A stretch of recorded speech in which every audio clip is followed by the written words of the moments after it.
Welcome to Heirs of God Christian Ministries online service. Our mission: know Jesus and making Jesus known and lead the people to a real transformation in Christ. Ayan, isang mapagpalang umaga sa inyong lahat. Ayan, sabihan mo ulit yung katabi mo na mas maganda ka ngayong hapon, na umaga, mas maganda kang, mas gwapo ka ngayong umaga. Ayan. Di ba, lagi na lang, sana. Hindi ako kumukupas, lalo kang gumaganda at gumagwapo every Sunday.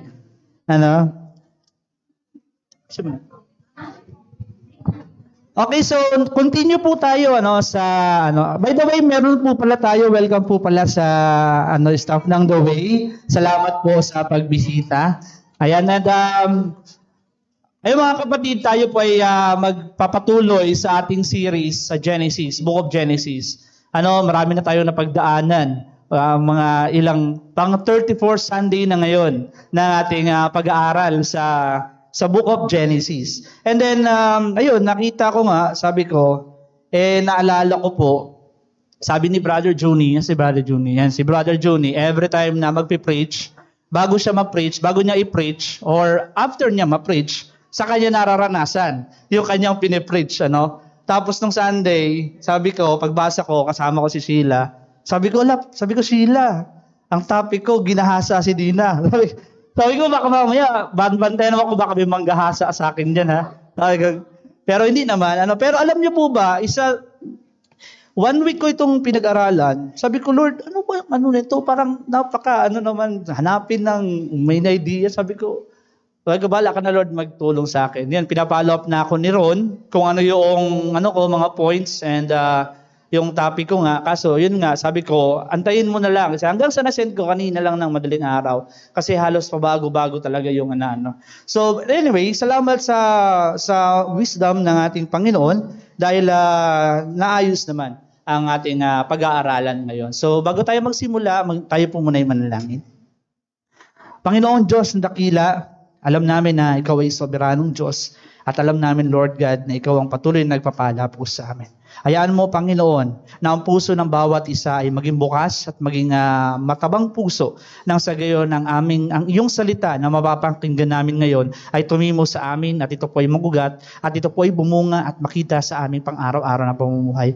Hayaan mo, Lord God, na ang aming mga bato-batong mga nasa puso man namin, mga kasalanan namin, Lord, ay hinihingi po namin ito ng tawad sa iyo. Hayaan mo, Panginoon, na maging madinis kami sa pagharap namin sa iyo at nang sa gayon ay wala pong maging hadlang para kami po ay makaintindi at makaranas ng iyong salita sa umagang ito. Sa iyo namin ibinabalik ang papurit pagsamba sa pangalan ni Jesus. Amen. So, sa generation natin ngayon, minsan yung mga kabataan, even mga matatanda na, bakit kaya marami mga Pilipino ang gustong pumunta ng ibang bansa? Ayan, isa sa namin, noong ako yung nag-aaral sa BCCL, sabi sa akin ni Teacher Mayet before, sabi niya, kailangan mo talagang pag-aralan, even ang culture. Dumating sa punto daw noon, kasi sa ating mga Pilipino, sanay tayo sa pagdating sa pagkain, pag kumakain tayo, kanya-kanya, kada ulam, meron po yung mga serving spoon. Sa China daw and sa Korea, wala. Chopstick ang gamit, so pagkakain ka, yung chopstick mo, yun din yung gagamitin mo pang serving spoon. Kumbaga parang napaka nun sa kanila. Sa mga kabataan, lalong-lalo na sa generation ngayon, mga Gen Z, mga millennial, talagang gustong, pag tinanong mo sila, saan mo gustong ibang bansa pumunta? Laging sinasabi, Korea. So, sabi ko, bigyan kita, ng pamasahe sa Korea, pero sa North Korea. Doon ka, Maraming mga tao ngayon. Pero alam niyo po ba, kapag ikaw ay nasa ibang lugar na hindi mo alam ang kultura, napakahirap. Napakahirap talaga. Ngayon, dito tayo sa context natin sa Genesis chapter 34, kung saan etong si Jacob and ang kanyang mga anak ay bumalik na doon sa Kanaan. Bumalik na doon sa Kanaan. Pero bago pa yan, kung mababasa natin sa chapter 33 verse 19, bago pa man dumating ang chapter 34, nung nandoon na sila at nagkaroon na ng reunion si Esau at saka si Jacob, bumili na kagad ng lupa doon sa lugar ng Kanaan si Jacob. Nagkaroon siya, nakausap niya si Hamor, which is yung hari ng Shechem. Si Hamor, meron po siyang anak na prinsipe, ang pangalan Shechem. At the same time, yung lugar na yon ay Shechem din po ang tawag. So, Shechem is a name and also pangalan ng lugar na yon. So, meron na kaagad noon na meron na kaagad nakipag-negotiate na kaagad si Jacob doon kay Hamor, At kung mapapansin po natin dito, all throughout from nagsimula yung kwento patungkol kay Jacob, pagdating sa chapter 34, unti-unti na pong nagiging silent si Jacob. At doon na yung pagpasok ng kanyang mga anak. Kaya nga from the chapter 34 up to chapter 39, marami po tayong mababasa doon na sons of Jacob. Diba? So parang baba na ng stage si Jacob at papasakat naman ngayon ng stage yung kanyang mga anak, which is magiging miserable at magiging masama naman ngayon ang kwento from chapter 34 to chapter 39. Kaya sabi ko kay Sheila, pero sabi ko pag prinindo ko, kasi talagang very challenging. Sabi ko paano natin to pero yun nga, praise God kasi talagang pinagkaloob ng Panginoon ang kanyang wisdom. So dahil syempre alam naman natin ang pangalang Jacob ang meaning is deceiver. Syempre kung ano yung sabi nga nila, kung ano yung puno, yun ang bunga. So mapapansin po natin dito, doon sa chapter 34, kung paano nang-deceive si Simon and si Levi doon sa lahi ni Hamor at ni Shechem, Kumbaga mapapansin po natin kagad dito, yung mga anak ni Jacob ay guilty sa pang-deceive at sa pagiging violent rin. At kung mapapansin po natin dito, from chapter 34 nga to chapter 39, napakapangit na ibig sabihin parang napaka-miserable ng kwento kapag yung mga anak ni Jacob ngayon ang nag-take over. Sa chapter 35, diba? Sa chapter 35 mapapansin po natin doon sa next Sunday, si Reuben, panganay na anak ni Jacob, ay nakipagtalik sa asawang lingkod ni Jacob, which is parang mapapansin natin, parang nanay niya na rin, parang stepmother na rin, Si Jacob, di ba kung mapapansin po natin, si Jacob ay mayroong dalawang asawa, si Leah at si Raquel, si Leah at Rachel. At hindi lang po yan meron din po siyang dalawang asawang lingkod. Yung isa doon sa asawang lingkod ni Jacob ay nakipagtalik si Reuben. Tingnan mo yung kanilang senaryo. Nung sa chapter 37 naman, very popular story, binenta si Joseph ng kanyang mga kapatid. Di ba? Makikita natin. At sa chapter 38 naman, mapapansin po natin dito, yung anak ni Judah, si Judah po, may 3 anak. Unang-una si si Onan, and si Selah. Si meron po siyang asawa na ang pangalan ay si Tamar. Pero dahil nga sa hindi maganda ang karakter na itong si abay pinahintulutan ng Diyos na si ay mamatay. Ibig sabihin, naging balo na ngayon si Tamar. So, culturally speaking, ang sasalo dapat kay Tamar ay yung kapatid, which is si Onan. Abo man ni Onan, wala man siyang magagawa. Kaya ang ginawa ni Onan, every time na magtatalik sila, itinatapon niya ang kanyang binhi. So, ibig sabihin, hindi sila magkakaroon ng anak. At dahil sa hindi nagustuhan ng Diyos ang ganong ugali ni Onan, pinahintulutan din ng Diyos na si Onan ay mamatay. Natakot ngayon itong si Judah, baka ganun din ang mangyari kay Selah. Baka mamatay din si Selah. Kaya ang ginawa ngayon, sabi niya, bata pa si Selah, hayaan mo munang tumanda bago mo siya pakasalan. To make the long story short, nawala si Tamar doon at napagbintangan siya or napaghinalaan siya ni Judah na siya ay babaeng nagbebenta ng aliw. To make the long story short, nagkaroon ng pagtatalik si Judah at si Tamar.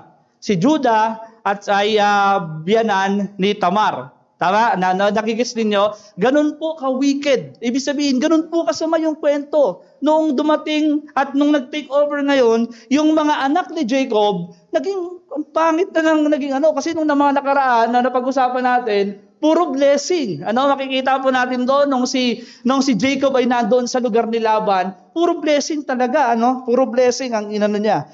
Ngayon, kaya nga dito tayo sa chapter 34, magsisimula ngayon dito na yung morality nila ay talagang bumababa na. Yung morality nila ay bumababa na. Basahin natin yung kwento. Kwento nito, noong si Dina is babae na anak ni Jacob, lumabas siya doon sa kanilang lugar, which is sa Shechem, para lang siguro makipag-socialize din sa mga kaibigan. Kasi nga sabi nga doon sabi dito, minsan si Dina, ang anak na dalaga ni Jacob kay Leah, ay dumalaw sa ilang kababaihan sa lupain yon. Basically, itong mga kababaihan na friends niya ay mga taga Shechem. Ibig sabihin, hindi sila mga Hudyo or iba yung kanilang paniniwala. Pero dahil nga doon, nakita siya ni Shechem at nagandahan siya, hindi nadala sa santong dasalan, abay dinala sa santong paspasan.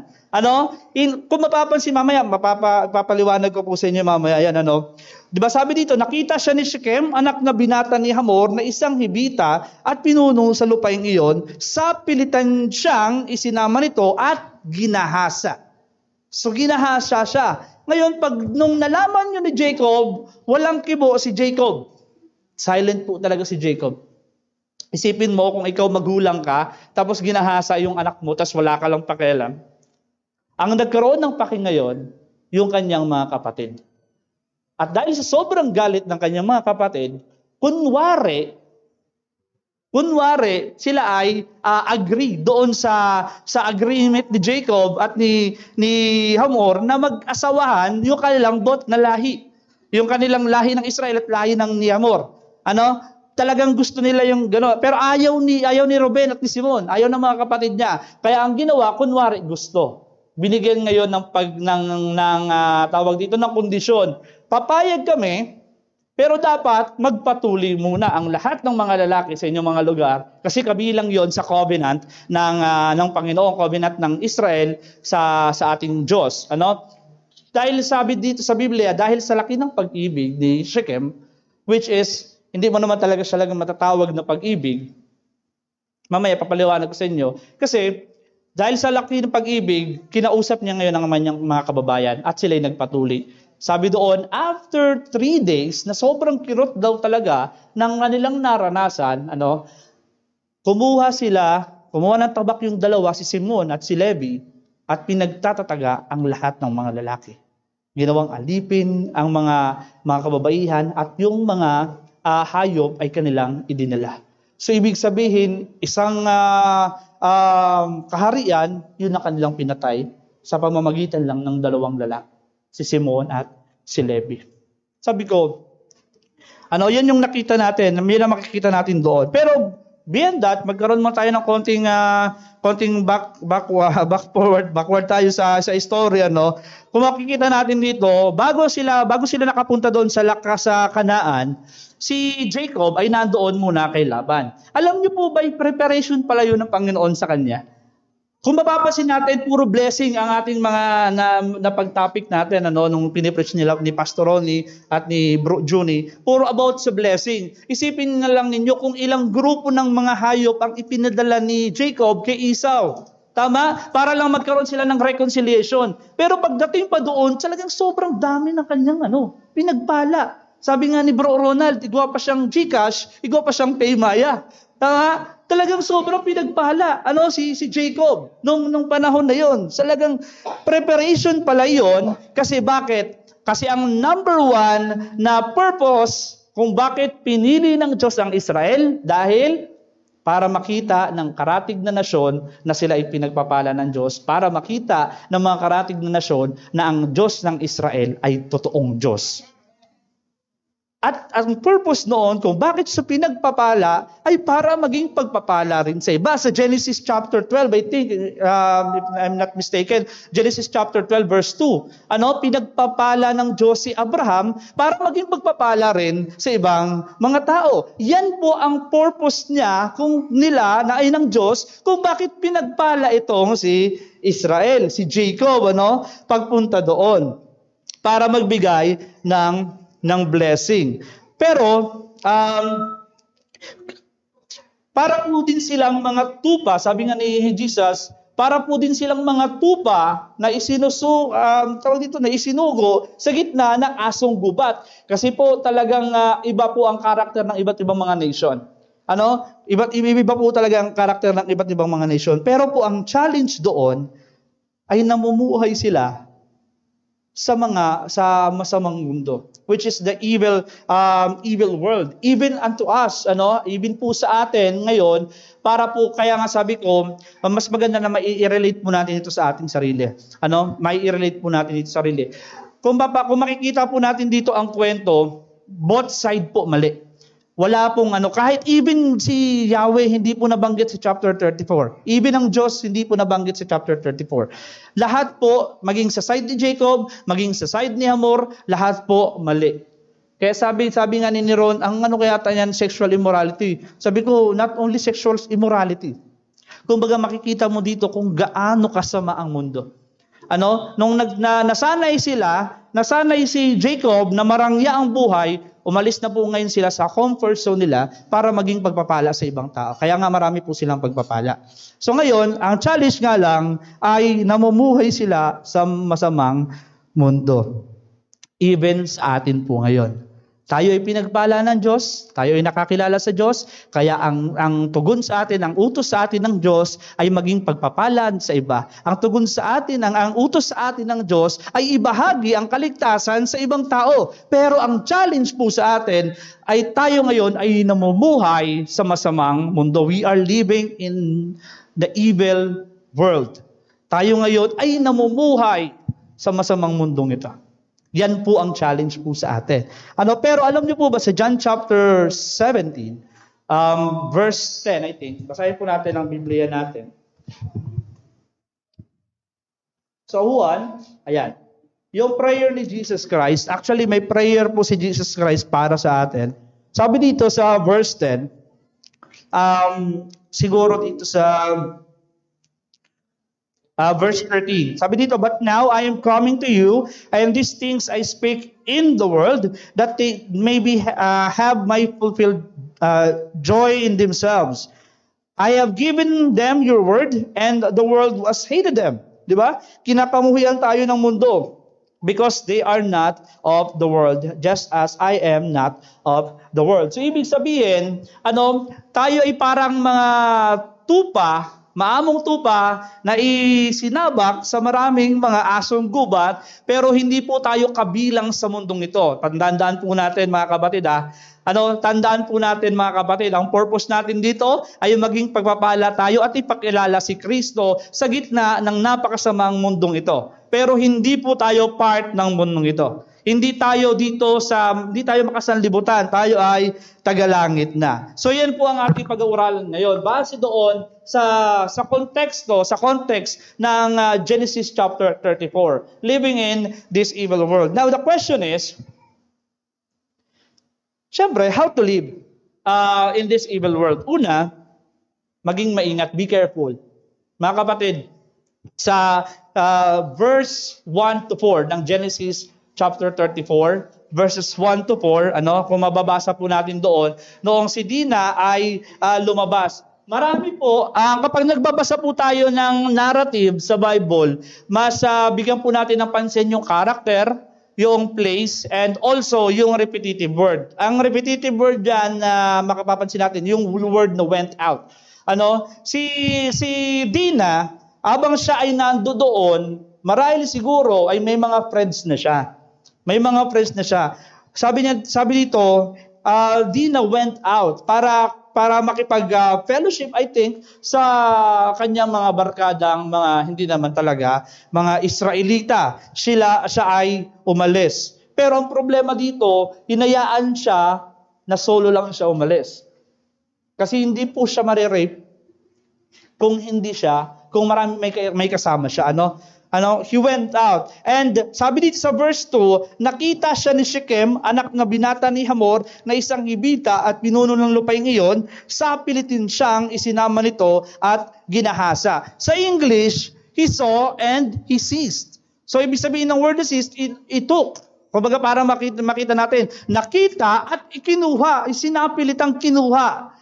Yan po ang mapapansin po natin sa mundong ito. Dito sa binasa natin, na kapag nasa mundo ka, kung ano ang makita ng iyong mga mata, it is a temptation. It is a temptation sa mga tao na kunin yung mga gustong mga nakikita, lust of the eye. It is the same scenario sa Genesis chapter 3. Sabi ng Ahas, sigurado ka bang sinabi ng Diyos na kapag kumain kayo ng punong pinagbabawal na ito ay mamamatay kayo? Ang sabi ni Eva, abay, sinabi ng Diyos na kahit man lamang kami ay humawak, dinagdagan ng salita ng Panginoon. Alam niyo po ba, katulad din ni Shechem, nakita ni Eva na napakaganda ng bunga, lust of the eye. Napakaganda ng bunga at ito ay kanyang kinuha. Doon ngayon nagsimula ang kasalanan sa pamamagitan ng lust of the eye, lust of the flesh, and pride of life. It is also the same scenario nung si David ay bagong gising. Nung bagong gising si David, nandun siya sa kanyang terrace. Pag unat niya, bagong gising siya, good morning, nakita niya ngayon si Bathsheba. Nakita niya si Bathsheba. He saw Bathsheba and he seized them. Kinakita niya at kanyang ikinuha para maging kanya. It is the same scenario. Ganyan po ang mundo. Ganyan po ka-evil ang mundo. Kaya dapat po talaga tayong mag-ingat sa ating pamumuhay dito sa mundong ito. Sa Genesis chapter 3, ano po ba ang pagkukulang ni Eva at ni Adan? Sino ba ang sinabihan ng instruction ng Diyos? Hindi ho ba't si Adan? Kaya nga it is very important na sa ating mga lalaki, tayo po dapat talaga ang nangunguna na pangalagaan ang ating pamilya sa pamamagitan syempre ng salita ng Panginoon. It is failure ni Adan ito dahil hindi niya nabigyan masyado ng instruction itong si Eva. Kaya nga padagdag ng padagdag ang istorya. Sabi nga ni Daninda, kapag babae, siging dagdag istorya. Pero joke lang, bias naman si Pastor. Di ba, nagre-react ka agad. Sabi dito, ang chismis ay may ilusyon. Ang chismis dito, badus na. So, ibig sabihin, dahil sa pagiging ignorant ni Eva, kaya siya nagkasala. At dahil din sa pagiging mapagmataas ni David, kaya siya din nagkasala. Kaya siya din nagkasala. Tayo kailangan natin maging maingat din na tayo, hindi katulad ni Dina, kasi hindi po siya nagkaroon. Ang mali din dito, ang mali ni Jacob ay hindi niya napangalagaan ng maayos si Dina. Siya po ang unika iha ng kanyang pamilya. Hindi napangalagaan at hindi kaagad nabigyan ng babala ni Jacob itong si Dina. Kaya lumantong sa punto ng buhay nila na talagang ang akala ni Dina okay lang. Ang akala ni Dina okay lang ang makisama sa mga taga-mundo kasi friends ko naman sila. Tama? Okay naman makisama sa mundo kasi friends ko naman sila. Ang problema, hindi po siya naging aware at hindi po siya naging maingat na ang kanilang pinuntahan ay hindi katulad nila. Ibig sabihin, talagang napakasama na kanilang napuntahan. So, ignorance sa Word of God and ignorance din syempre sa culture na kanilang pinuntahan. So dapat sa atin mga Kristiyano, hindi tayo maging katulad ni Dina na maging ignorant regarding dito sa ating mga nakakasalamuha sa ano. Dito okay tayo. Pero kapag tayo ay solo na mga Kristiyano, doon mo makikita ang pagiging Kristiyano mo. Kapag solo ka na lang na Kristiyano, doon po makikita ang pagiging Kristiyano mo. Ang kasama mo po, sabihin ko po sa inyo, sa ayaw at sa gusto po ninyo, lahat po ng tao masama. Nagiging mabuti lang po ang tao, kapag siya ay pinananahanan ng mabuting Diyos. Yan po talaga ang katotohanan. Naalala ko yung naging ni kami sa The Way, ang topic nila Mincy ay tawag dito about sa good friend. Kasi sabi ko doon, wala naman pong mabuti, wala kahit isa, maliban lamang ang Diyos. So ang Diyos, kung ikaw ay mayroong Diyos sa buhay, ay hindi ka magiging mabuti dahil sa sarili mong kakayanan, kundi dahil ang Diyos na mabuti ay nasa sa iyo. Dahil ang mabuting Diyos ay nasa iyo. Ang problema, sa ating mga nakakasalamuha, wala namang Diyos sa buhay. Paano kung mga non-Christian po yan? Sabihin na natin mabait sila, pero hindi po kasapatan yun. Hindi po kasapatan na yun unless ang taong iyan ay may Kristo sa buhay, saka ka magiging panatag. Ang nagiging problema sa atin dito ngayon, mga kapatid, etong sinasabi ko, every time, mamaya pag-alis natin dito, sasabak na naman tayo sa masamang mundong ito, kaya dapat tayong mag-ingat. Alam niyo po ba ang isa sa word na lagi kong sinasabi sa mga kabataan before? Ang word na pakikisama. Maging maingat po tayo sa word na pakikisama. Mamaya makikita din po natin yan. Lalong-lalo na sa mga non-Christian. Ang nakakalungkot po sa mga Kristiyano ngayon, mas marami pa ang mga non-Christian friend kaysa sa mga Christian friend. Mas marami pang time hanging out with their non-Christian friend kaysa sa pakikipag-fellowship sa mga Christian friend. Yan po ang nagiging problema ngayon. Even po sa mga nagtatrabaho, even po sa mga nagnenegosyo, dahil sa word ng pakikisama. Pero makikita po natin dyan, kaya po nagkakaroon ng compromising ang ating pananampalataya dahil sa mga nakakasama po natin. Dahil po sa nakakasama natin, mga non-Christian. Ang problema po dito, kapag ang isang Kristiyano ay dumarating sa nanghihina po siya, instead na magbasa ng Biblia, nakikinig sa non-Christian friend na advice. Madi, nag-iwal kami ni Agum. Parin na ngaya, mag-inom ngaya kita. Bayain na ngaya, ang gwapo ngaya maniro. Alam niyo po ba yun? Tama po yun, nakikisama. meron din tayong kasabihan na okay lang yan, okay lang, wala naman si pastor. Kunti lang naman Tama? Kunting shot lang naman Tsaka, shot lang naman, hindi naman tayo iinom ng sobra-sobra. Sa pamamagitan lang ng mga maliliit na bagay na yon, kinukurap yung puso natin hanggang sa dumating sa punto na lalagang makurap na ang puso natin, na makikita na natin ang sarili natin, naging kagawian mo na pala yon. Kaya po marami mga Kristiyano ngayon ang nanghihina, lalo na sa panahon natin ngayon, dahil sa word na pakikisama.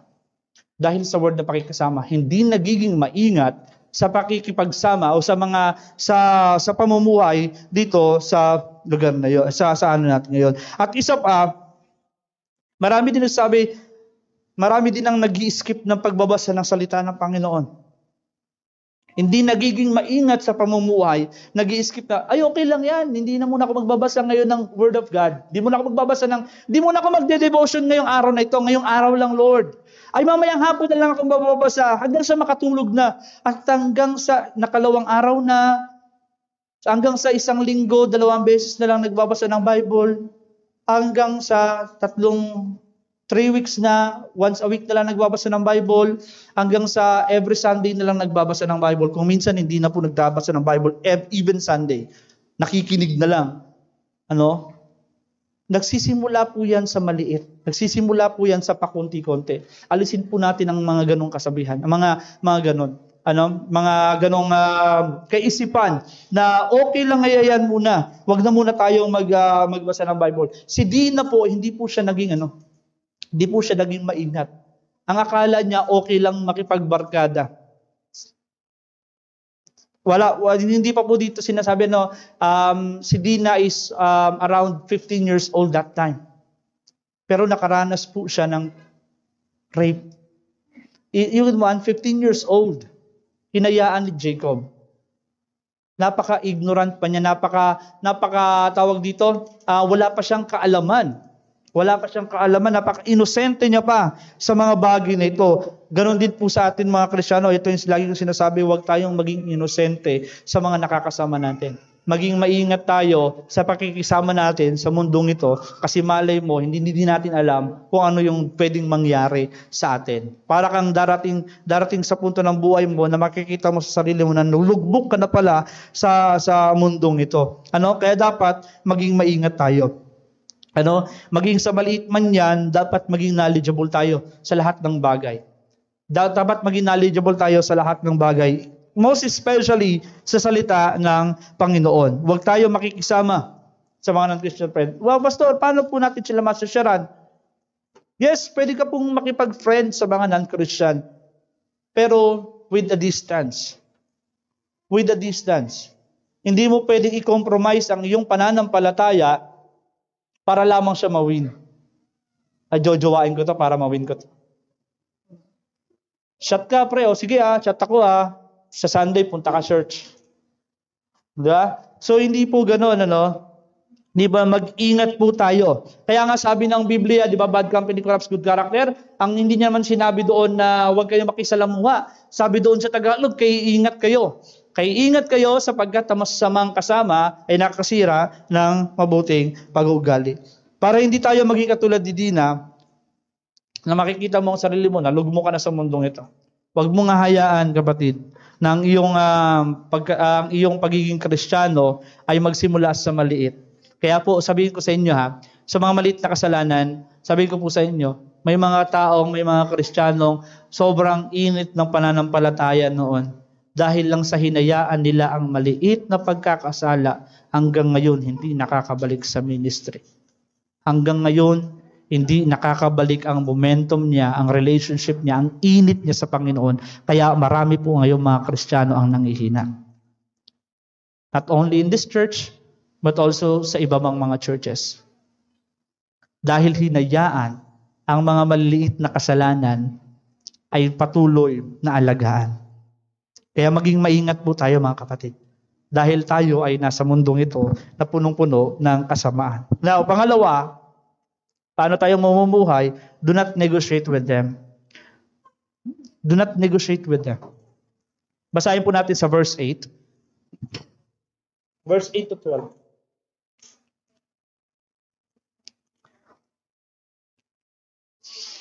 Pero prior to that, yung first negotiation nila, yung sa chapter 33 verse 19, na kung saan nga ay bumili na itong si Jacob ng lupa doon sa Shechem, Bumili na ng lupa sa Shechem. Kaya pagdating dito sa verse 38, ay sa verse 8, sinabi ni Hamor, yaman din lamang na iniibig ni Shechem si Dina, bakit hindi pa natin sila ipakasal?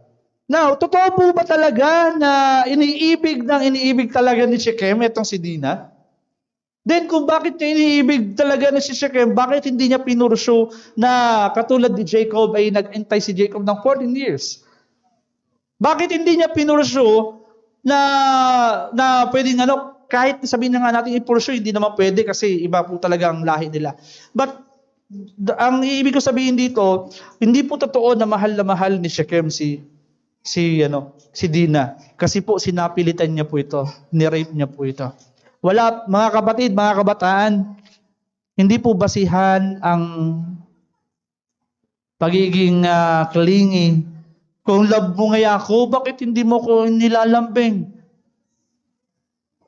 Sa panahon po natin ngayon, sa panahon natin ngayon, 16 years old, wala na ang virginity. Bakit?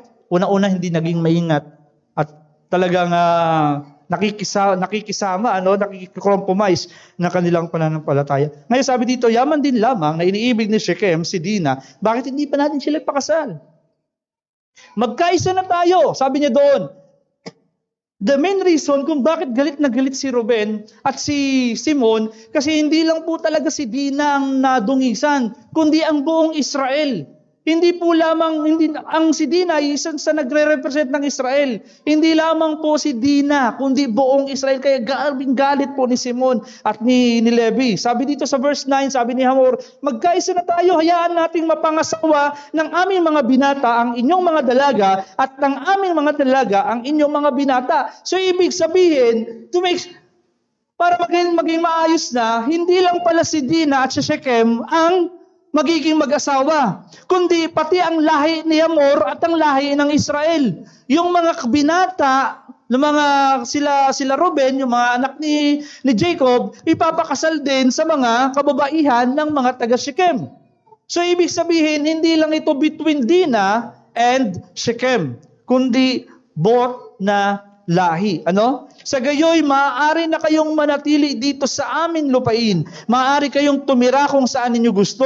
Maaari kayong maghanap buhay at magkaroon ng ari-arian. Kung mapapansin po natin dito, parang okay naman ang intensyon niya, tama? Pero mga kapatid, sa kabila ng magandang offer, ay meron po palang masamang intensyon. Basahin po natin, no? Nakiusap ding mabuti si Shechem sa ama ng mga kapatid ni Dina. Sinabi niya, pagbigyan na po ninyo ang aking hangarin at tumiling naman kayo ng kahit anong gusto ninyo. Sabihin po ninyo kung ano ang dote na dapat kong ibigay at kung magkano pa ang kailangang ipagkaloob sa inyo, makasal lamang kami. Dahil paglapastangan kay Dina, na mapanlin lang ang sagot ni Jacob. Basahin pa po natin dito sa sabi dito, pagkatapos, sa verse 16, maaari ninyong mapangasawa ang aming mga dalaga at inyo lamang mapapangasawa namin. Maging magkakababayan na tayo at mamumuhay na magkasama. Yan po talaga ang gustong-gusto ni Hamor. Bakit? Mamaya mapapaliwanag ko sa'yo. Pumayag naman ang magamang Hamor at Shechem. Hindi na sila nag-aksaya ng panahon sapagkat napakalaki ang pag-ibig ni Shechem kay Dina. Si Shechem ay ginagalang. Tingnan mo ha, isa po itong prinsipe at ginagalang sa kanilang lugar. Sa verse 23, sabi dito, sa gayon, ang kanilang ari-arian, mga kawan, at bakahan, at ay mapapa sa atin. Sumangayon na tayong mamuhay silang kasama natin. Take note, merong offer si Hamor na parang sa paningin natin ay okay kasi magkakaroon sila ng hanap buhay, bibigyan sila ng lupa doon sa Kanaan, magiging okay basta lang pumayag na maging magkababayan na sila. Pero doon sa kabila ng magandang offer na yon, ang kanilang purpose talaga ay maangkin ang lahat ng ari-arian ng Israel. Bakit? Kasi nakita po nila kung gaano pinagpala ng Diyos ang Israel. Pagpunta nila doon, napakadaming ari-arian ni Israel. Ang purpose kung bakit nakikipag-negotiate si Hamor ay para makontrol ni Hamor ang bansang Israel. Ay para makontrol ni Hamor ang bansang Israel. Nakita nila ang pagpapala nila. Which is, doon sa part na yon ay alam ni Jacob na contradict yun sa kanilang paniniwala. It is like na parang marketing strategy ba? Tama? Kasi alam niyo po ba, kung naalala po ninyo si Solomon, kung bakit po napakadami niyang ari-arian before, kasi siya po yung wise, alam niyo po ba ang ginawa niya?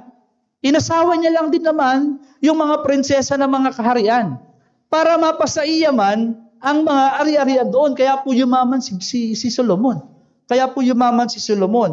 Ang ibig ko pong sabihin dito sa verse na ito ay do not negotiate with these evil people na ang akala natin magbibigay sa atin ng magandang offer, pero ang totoo po pala ay unti-unti pala tayong aalipinin. Ganyan po ang masamang mundo nag-work. Pero ang Bible talaga ay nagsasabi na hindi pwedeng mangyari ang bagay na ito. Do not negotiate with them. Di ba? Do not negotiate with them. Sabi sa 2 Corinthians chapter 6 verse 14, di ba? Do not joke with the unbeliever. Pero meron pang kasunod na verse noon. Basahin po natin 2 Corinthians chapter 6 verse 14. Sabi dito, huwag kayong makipag-isa sa mga di sumasampalataya. Maaari bang magsama ang katuwiran at ang kalikuran? O kaya ang liwanag at ang madilim? Maaari bang magkasundo si Kristo at si Belial? Ano ang kaugnayan ng sumasampalataya sa di sumasampalataya? O di kaya ng templos ng Diyos sa Diyos-Diyosan? Hindi ba templo ng Diyos ang sa buhay? Siya na rin ang may sabing, mananahan ako at mamumuhay sa piling nila, ako ang kanila magiging Diyos nila at sila'y aking magiging bayan. Kaya ang sabi ng Lord, kaya't lumayo kayo sa kanila, humiwalay kayo sa kanila, sabi ng Panginoon. Huwag kayong makisama sa anumang karumihan at tatanggapin ko kayo. Ako ang magiging ama ninyo at kayo'y magiging mga anak ko, sabi ng Panginoong makapangyarihan sa lahat. So ibig sabihin, talagang hindi po pwede makipag-negotiate. Ang problema lang nga dito, yun po talaga yung offer sa kanila. Pero alam niyo po ba, alam na ng Diyos ang mga bagay na yan. Alam na ng Diyos ng mga bagay na yan. Pero kahit silent po dyan si Lord, hindi niya po pinapabayaan ang bansang Israel. Though meron din pong pagkakamali ang bansang Israel. Meron din pong pagkakamali. Now, kung mapapansin po ninyo, naalala ko din po yung temptation kay Jesus Christ. Temptation kay Jesus Christ. Noong pinakyat ngayon, si Jesus Christ sa templo, o sa mataas na burol, at ipinakita, nakipag-negotiate ngayon ito si Satan. Makikita mo ba yan? Parang sinasabi niya, hindi ka na makakaranas ng pagpapako sa krus.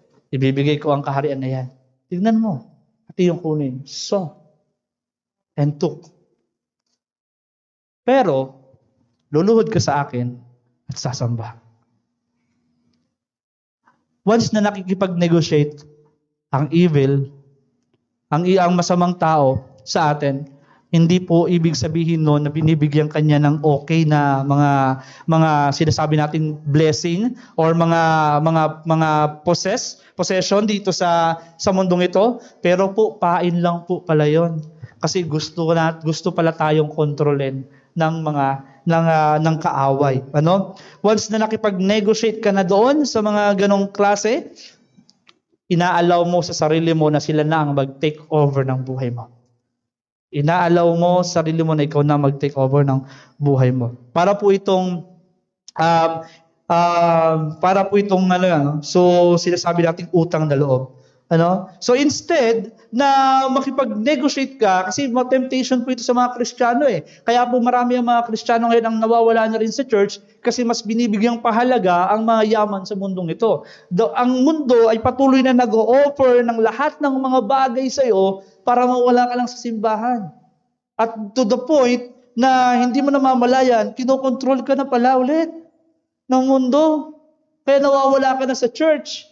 Kontrolado ka na ng business mo, kontrolado ka na ng sarili mo, ng jowa mo, ng asawa mo. Tama? Nakakalungkot. Kontrolado rin ng Kaya marami po ang nawawala. Bakit? Kasi nakipag-negotiate.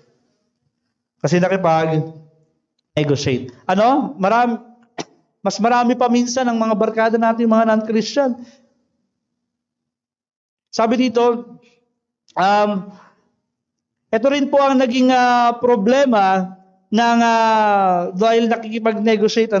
Kung mapapansin po natin, yung Christianity, yung Roman, yung mga Romano, alam niyo po ba kung bakit hindi pwede makipag-negotiate? Kasi maghahalo po ang paniniwala. Kaya nga po nagkaroon ng Roman Catholic. Tama? Dahil Kristiyano po talagang pananampalataya ng apostolic teaching. Dahil hindi magapi-gapi ng mga Romano, itong mga Kristiyano, kahit pagpapatayin sila ni Nero, hindi pa rin na mas lalong dumadami ang Kristiyano kahit patayin.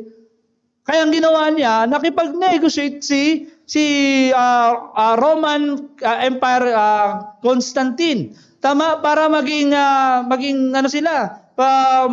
universal religion. Kaya naging Roman Catholic. Ito ay isang marketing strategy din na para masakop ng Romano ang buong mundo. Kaya nga kahit dito sa Pilipinas, Romano ka. Dahil sa relihiyon. Ganun po nila sinasakop sa pamamagitan ng relihiyon. Kaya ano nangyari? Nagsimula na ngayon magkaroon ng mga maling katuruan. Diyan na nagsimula ang pagsamba sa Diyos-Diyosan. At nawala na yung tunay na katuruan. Unless mayroong isang tao na nag-stand na mayroong martilyo. Si Martin Luther. Ibig sabihin, do not negotiate with those people na talagang di ba, madideceive ka at makokontrol ka ng mga taong ito. Kaya nga ito yung sinasabi natin utang na loob. Kapag ikaw ay nagpakontrol sa taong masama, inoperang ka, hindi ka naging maingat, hindi mo discern maayos, dahil sa offering na yon, wala kang Sunday, dahil sa offering na yon, hindi ka makaka-attend sa lahat ng mga gawain, dahil sa offering na yon, unti-unti kang manghihina. Pag tinake mo yung offer na yon, darating ang punto ng buhay mo, magkakaroon ka ng utang na loob sa taong yan. Ganyan po nag-work ang evil, ang mundo ngayon. Bibigyan kanya ngayon ng mga utang na loob para magkakaroon ka ngayon ng utang na loob sa kanya para kung ano ang gusto niyang gawin sa'yo, gagawin mo kasi meron kang utang na loob. Si Hamor, nag-offer siya, pero ang purpose niya ay makuha yung kayamanan ni Israel. Makuha ang kayamanan ni Israel. So sa atin ngayon, mag-iingat tayo. Kailangan natin mag-ingat, huwag tayong magpadala. Huwag tayong makipag-compromise sa lahat ng ating pananampalataya. Kristiyano ka po. Hindi ka po taga-mundo. Di ba? Kristiyano ka, hindi ka taga-mundo. Kaya ang dapat natin gawin ay maging matatag sa pananampalataya. Dapat po tayo po ang magdala sa kanila. Ay, hindi po tayo yung madala. Dapat po tayo yung magdala sa mga tao kay Kristo, hindi po tayo ang madala. Kaya kailangan mong i-commit ang sarili mo, magpalakas ka sa Panginoon, commit mo ang sarili mo instead of negotiating to those people na nasa labas, ay i-commit mo ang sarili mo sa church. Commit mo ang sarili mo sa church nang sa gayon ay maging maayos ka at hindi ka basta-basta madala. At dapat ikaw yung nagdadala, hindi dapat ikaw yung madadala. Hindi ikaw dapat yung madadala. Kaya yan po yung pangatlong points din natin. Paano tayo mamumuhay?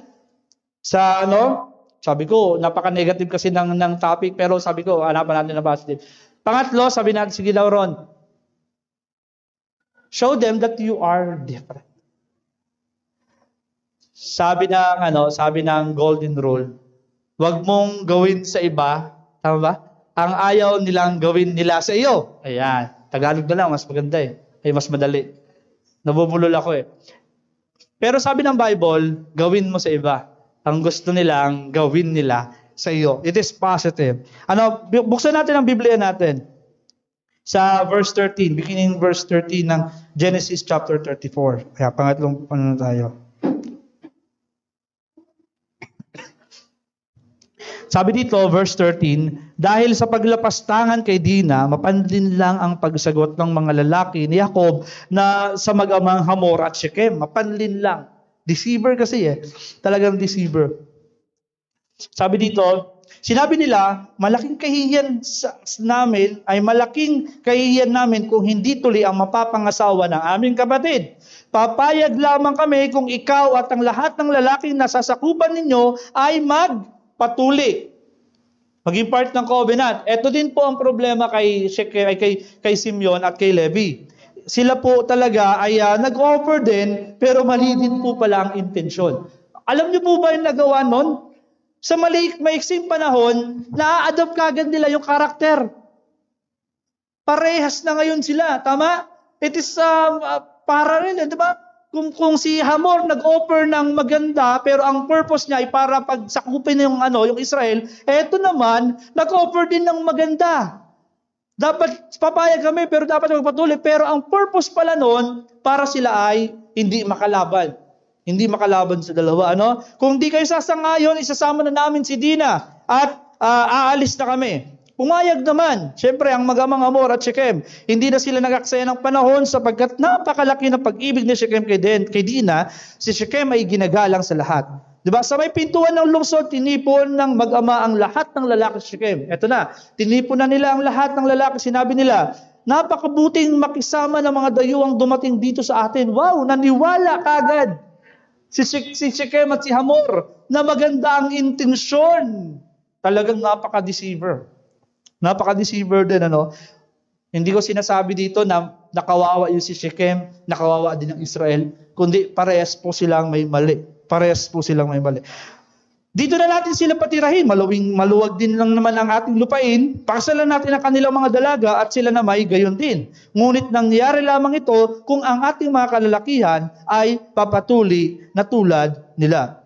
So, sa gayon, sa ang kanilang ari-arian, mga kawan, bakahan at mapapasa atin. Sumang-ayon na tayong mamuhay silang kasama natin. Ito na yung purpose nga nila. Sa verse 24, sumang-ayon naman sa panukalang ito ang mga lalaki at silang lahat ay nagpatuli ng 3 araw na matindi pa ang kirot ng sugat. Sobrang kirot, wala pang mga aspirin noong panahon. ang kanilang medication noon, alak. Kailangan naman buhusan mo ng alak 'yan. 'Di ba? Sobrang kirot ng sugat ng mga tinuli. Kinuha ni Simeon at ni Levi na mga kapatid ni Dina ang kanilang tabak at pinagpapapatay ang mga lalaki roon na walang kamalay-malay. Take note, 2 lang po sila. Hindi makakalaban kasi bagong tuli 3 araw Tama? Sobrang deceiver ni Simeon at ni Levi. Pinatay nila pati ang mag-amang Hamor, si Shechem, at tinakas si Dina. Imagine that, hindi si Levi Imagine that, sabihin natin isang barangay. Di ba naranasan po ninyo ang Bagyong Riming dito sa lugar na Actually, wala kami dito sa Bicol nung nagbagyong Riming. Makikita natin, di ba, hilera yung patay. Isipin mo, ganun yung nangyari noon. Mas malala pa. Anak ng Diyos yun. Anak ng Diyos yun. Israel yun. Dahil sa tindi ng galit at dahil sa na-adapt ang karakter ng nandoon, mga karakter na nandoon, talagang nagawa nila ang bagay na yun. Pinagpapapatay. Pagkatapos ng pagpatay, sinamsam naman ng ibang mga anak ni Jacob ang mahalagang ari-arian. Ginawa nila ito dahil sa pangahalay sa kanilang kapatid na babae. Sinamsam nila pati mga kawan, baka, mga asno at lahat ng napapakinabangan sa bayan at bukid. Dinala lang lahat ng kanilang mga kayamanan, binihag yung mga babae at yung mga bata. At walang itinirang anuman.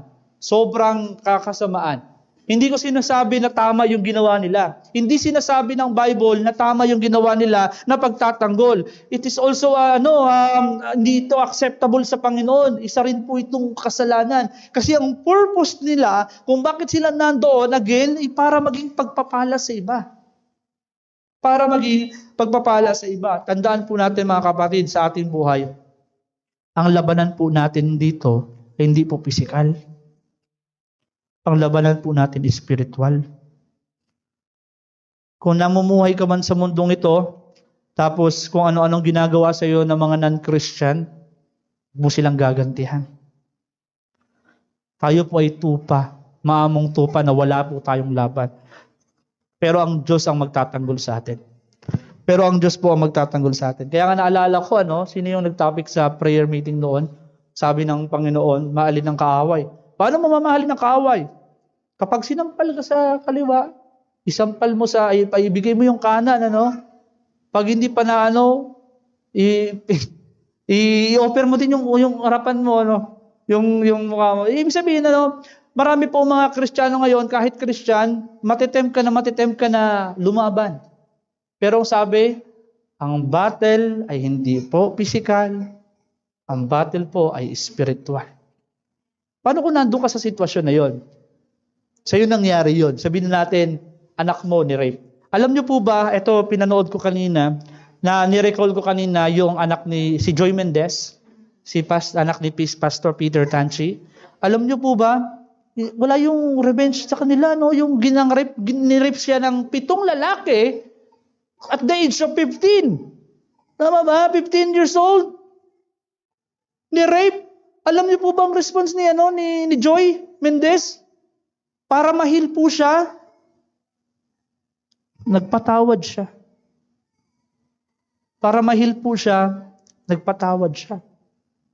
Sa atin, hindi naman tayo nakakaranas ng ganung miserabling sitwasyon. Pero lagi kong sinasabi po sa inyo, kapag tayo ay namumuhay sa masamang mundong ito, do not take revenge. Ang battle po natin dito ay spiritual. Hindi po physical. Hindi po physical. Alam niyo po ba noon, tayo ay kaaway din ng Diyos eh. Masama po tayo, evil po tayo sa paningin ng Diyos. Kaaway po tayo ng Panginoon before. Pero dahil sa pagmamahal niya po sa atin, pinagpipray tayo ng Lord at binigyan niya ang kanyang buhay para tayo maligtas. Sabi, bakit nangyayari ang mga masasamang bagay sa mabubuting tao? Tandaan po natin, wala po mabuting tao. Wala po mabuting tao. Sabi may nagtanong sa akin, hindi ko pa nga nagagawa ng video, sabi ko gagawan ko ng video. Kung mabuti ang Diyos, bakit hindi niya pa inaalis? Di ba nasa mundo tayo? Napaka masasama ng tao. Bakit hindi pa inaalis ng Diyos yung mga masasama na yan? Kung mabuti siya. Alam niyo po ba? Ubus tayong lahat. Walang tira. Kaya nga sabi ko dapat ganito yan. When it comes sa word na evil kasi, ang akala kasi ng mga tao ay itong mga taong nananaksak, pumapatay. Hello mga kapatid, ang word na evil, kahit maliit pong kasalanan yan, is evil po yan sa paningin ng Panginoon. Kaya po, ang ginawa ng Diyos, dahil sa hindi kayang maging mabuti ng tao, ibinigay ng Diyos ang kanyang bugtong na anak para yung kasalanan na yon, yung evil na yon, ay magapi sa krus.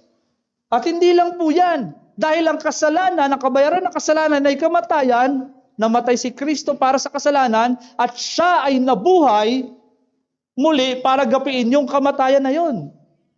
Kaya pala ang sino mang manampalataya sa Kanya, ay magkakaroon ng buhay na walang hanggan.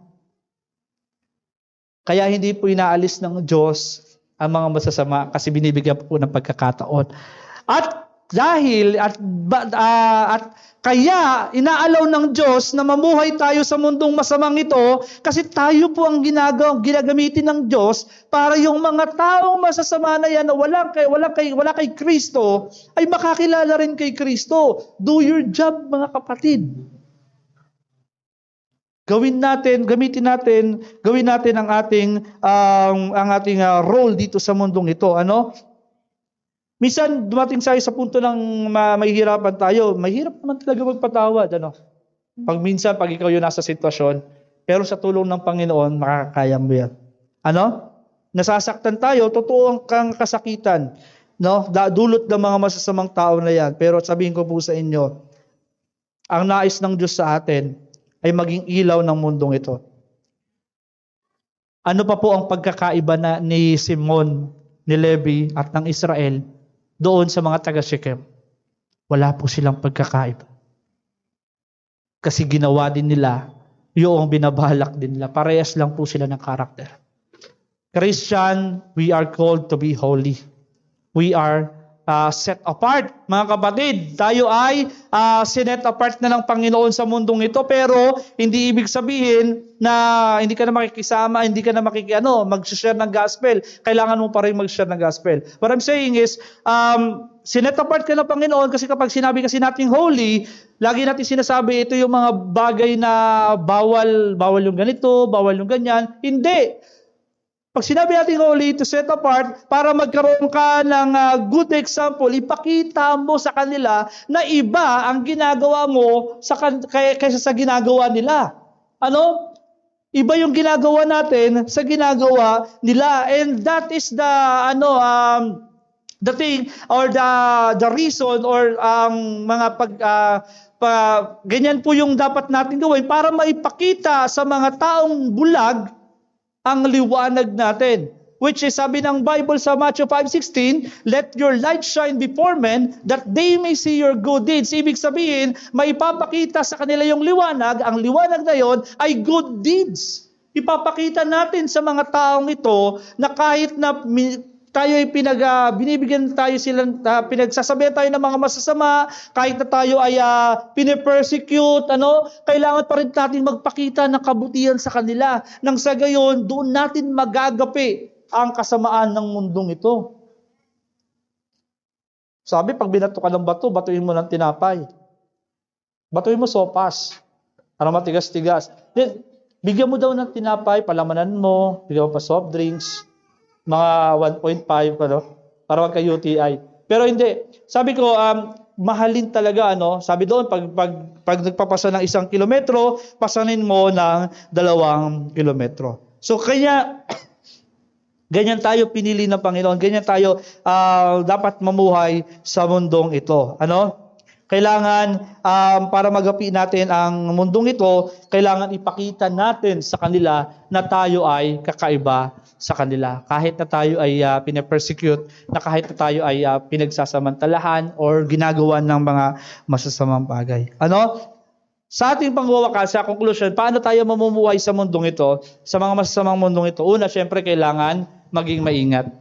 Kapag tayo ay maging maingat sa pamamagitan ng pagkakaroon ng knowledge about everything, dapat knowledgeable ka, dapat hindi ikaw yung inosente na ignorante sa salita ng Panginoon. Kaya nga, we are called na dapat, sabi ng Biblia, my people perish because the lack of knowledge. Ayun yung nangyari kay Dina. Pangalawa, kailangan huwag tayong makipag-negotiate sa kanila. Huwag tayong mag-compromise ng ating pananampalataya sa kanila. Huwag natin i-compromise ang ating pananampalataya at ipakita natin sa kanila na tayo ay kakaiba. Yan po dapat ang ginawa ng Israel nung dumating sila sa Shechem na yun. Naging maayos sana ang kanilang ng buhay. Ang purpose ng Lord kung bakit sila pinagpala, para maging pagpapala sa iba. Kahit na nasa masamang mundo sila, magagawa nila ang mga bagay na ito. Kung susundin nila na maging maingat, kung susundin po natin na huwag makipag-negotiate sa mga non-Christian, at kung gagawin po natin na ipakita natin ang pagkakaiba natin sa kanila. Sa pamamagitan doon, magsashine ang ang buhay at makikita ng mga taong ito ang liwanag. At nang sa gayon, ay mapupulpil ang purpose ng Lord sa buhay mo para maghikayat ka, para maging good testimony ka sa mga tao at yung mga taong nasa palibot mo ay makakilala sa ating Panginoon. Pinagpala ka ba ng Diyos? Nakakilala ka sa Diyos, tama? Yan po ang ating mission ngayon. Lalabas tayo sa sanktuaryong ito, dala-dala ang salita na ito, kasama, mamumuhay na naman, nakasama ang masasamang mundong ito, sana maisabuhay po natin. Sana dumating ang oras na kahit isa lang sa mga taong nakakasalamuha mo ay madala mo sa church. Madala mo kay Lord, madala mo sa church at the end of the year.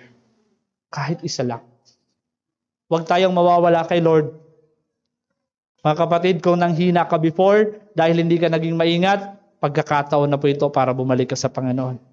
Pagkakataon na po ito para bumalik. Para maipakita, magsisimula ulit ang pagpapala ng Panginoon sa iyo para ma-restore ka. Hindi lang pinansyal, kundi pati ang spiritual. Namumuhay ka sa mundong ito na masama, kailangan maging maingat, kailangan huwag kang mag-compromise, at pangatlo, kailangan ipakita mo ang pagkakaiba mo sa kanila. So pagpalain kayo ng Panginoon.